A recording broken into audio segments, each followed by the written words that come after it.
Boleh direview doanya ya? Baik, baiklah teman-teman, sebelum mulai belajar kita pada pagi ini, berdoa menurut agama dan percaya kita masing-masing. Berdoa mulai. Doa selesai. Alhamdulillah, sebelum ibu memulai pembelajaran, kepada video box ini ada yang tidak masuk? Tidak ada yang masuk semua. Tidak semua ya, alhamdulillah, berarti sehat semua ya. Alhamdulillah. Jadi materi yang akan kita bahas hari ini itu tentang pembahasan, perumusan, dan pengesahan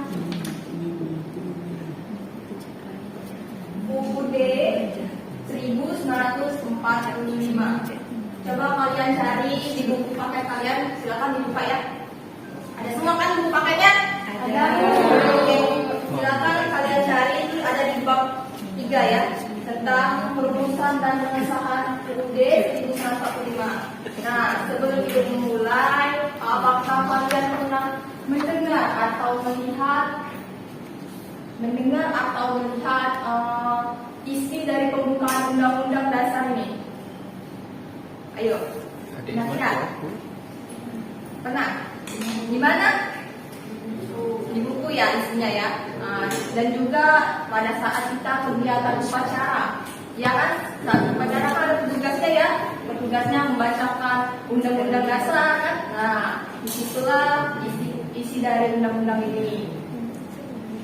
Selanjutnya, jadi hari ini akan kita bahas itu tentang perumusan dan pengesahannya. Nah, jadi perumusan dan pengesahannya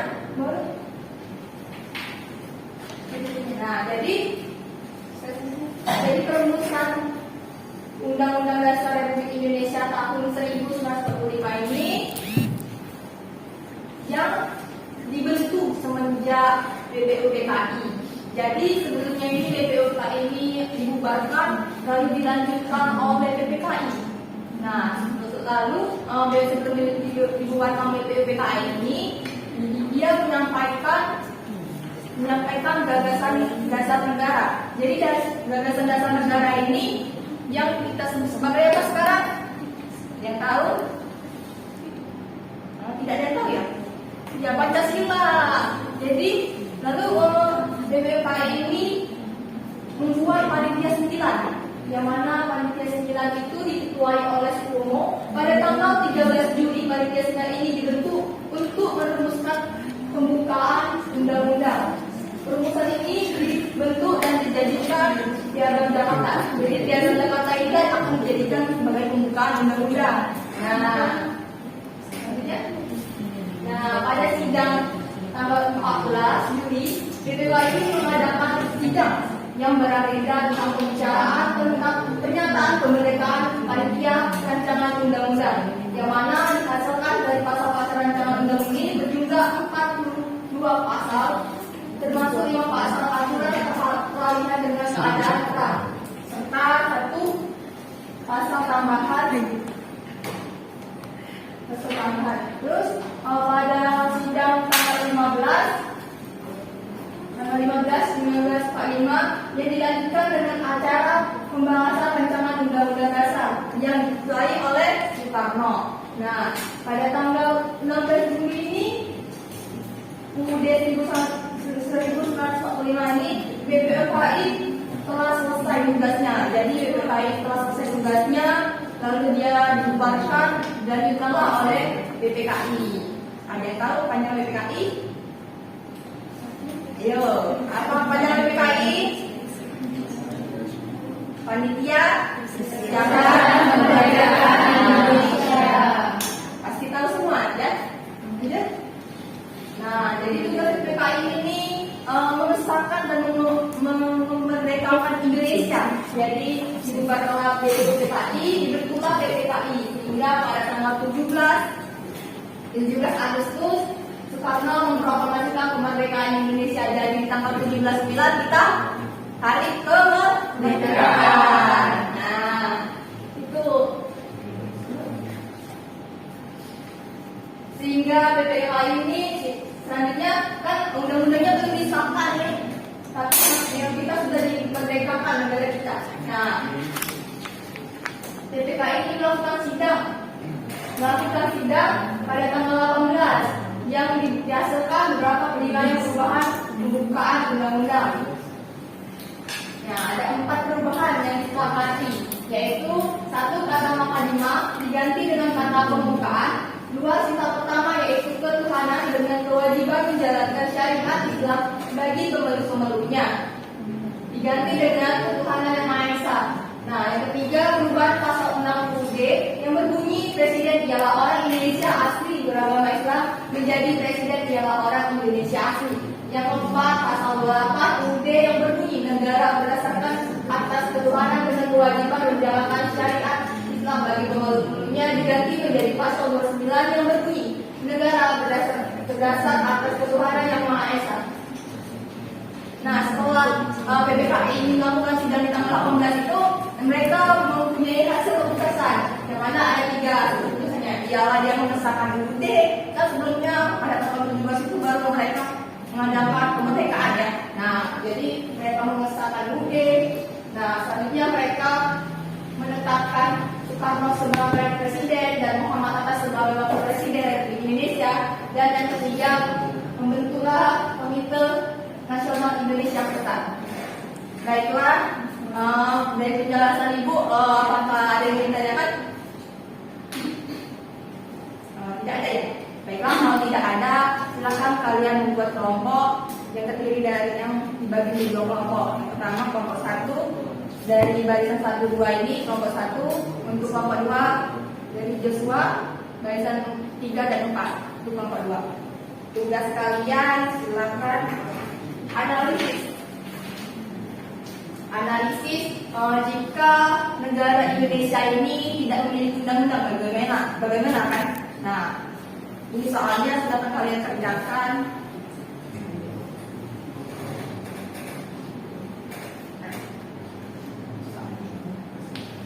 Sama-sama kerjakan ya. Silakan dikerjakan. Jika ada yang ingin ditanya, silakan boleh ditanya.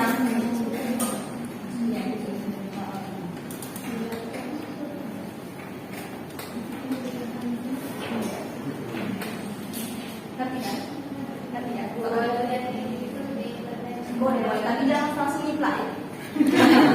Agak dikit-dikit kata-katanya. Nanti Ibu pilih salah satu saja yang memaparkan materi, karena kita mempersingkat waktu ya.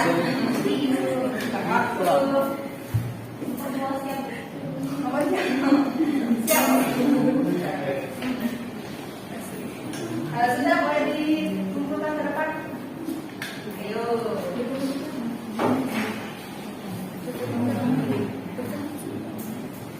Kita semua ya jemputnya. Oke, Ibu pilih salah satu ya. Silakan kelompok 1 untuk memaparkan hasil diskusinya. Ayo, saya tidak apa-apa. Ayo, Kak Sarjana. Ya, lagu bacakan di depan ya. Kelompok 2 tidak terpilih ya. Karena waktu kita ini terbatas. Baiklah Bu, saya akan menjawab pertanyaan hasil diskusi dari kelompok 1, yang mana analisis apa akibat bagi warga negara dan bangsa negara jika tidak memiliki UUD di Indonesia. Jadi menurut analisis kami, akibat tidak adanya UUD bagi warga, kehidupan masyarakat tidak teratur dan menimbulkan kericuhan, dan tidak adanya UUD membuat masyarakat suka-sukanya dan melakukan semua hal yang bertentangan karena tidak adanya peraturan yang mengikat. Ya, Terima kasih Bu. ya. Terima kasih Nak Setiana. Silakan kembali. Terima kasih kepada kelompok 1 dan kelompok 2. Sebelum Ibu mengakhiri, adakah yang ingin ditanyakan? Ada yang ingin ditanyakan? Jika tidak ada, silakan. Siapa yang bersedia untuk menyimpulkan materi kita hari ini? Ayo. Ya, silakan Asri. Coba Bu, saya izin menyimpulkan materi pada pertemuan kali ini. Bahwasanya perumusan rancangan Undang-Undang Dasar tahun 1945 ini dilakukan oleh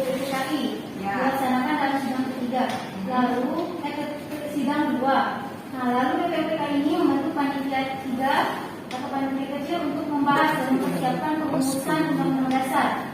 Setelah BPPK dibubarkan, dilanjutkan oleh panitia persiapan kemerdekaan Indonesia atau PPKI. Lalu mereka melakukan proklamasi kemerdekaan bangsa Indonesia yang dilakukan pada tanggal 17 Agustus tahun 1945. Selanjutnya pada tanggal 18 Agustus, PPKI ini melakukan sidang, yang mana hasil sidangnya itu mengesahkan Undang-Undang Dasar 1945, memilih Insinyur Soekarno sebagai presiden dan Muhammad Hatta sebagai wakil presiden, serta membentuk Komite Nasional Indonesia Pusat. Baik, terima kasih Astri. Sepertinya Astri sudah ini memahami materi Ibu hari ini. Yang lainnya juga ya harap semoga kalian memahami materi yang Ibu sampaikan. Sebelum Ibu mengakhiri pembelajaran hari ini, Ibu akan memberikan tugas dulu untuk kalian di rumah ya, jangan bersantai-santai. Jadi tugasnya silakan buka buku paketnya halaman 3. Di situ ada aktivitas 3.3, silakan kalian kerjakan. Nanti di pertemuan selanjutnya minggu depan kita bahas bersama-sama. Baiklah, itu saja materi yang ingin disampaikan. Semoga bermanfaat untuk kalian ke depannya. Lebih dan kurang Ibu mohon maaf, kepada Allah Ibu mohon ampun. Ibu akhiri, wassalamualaikum warahmatullahi wabarakatuh.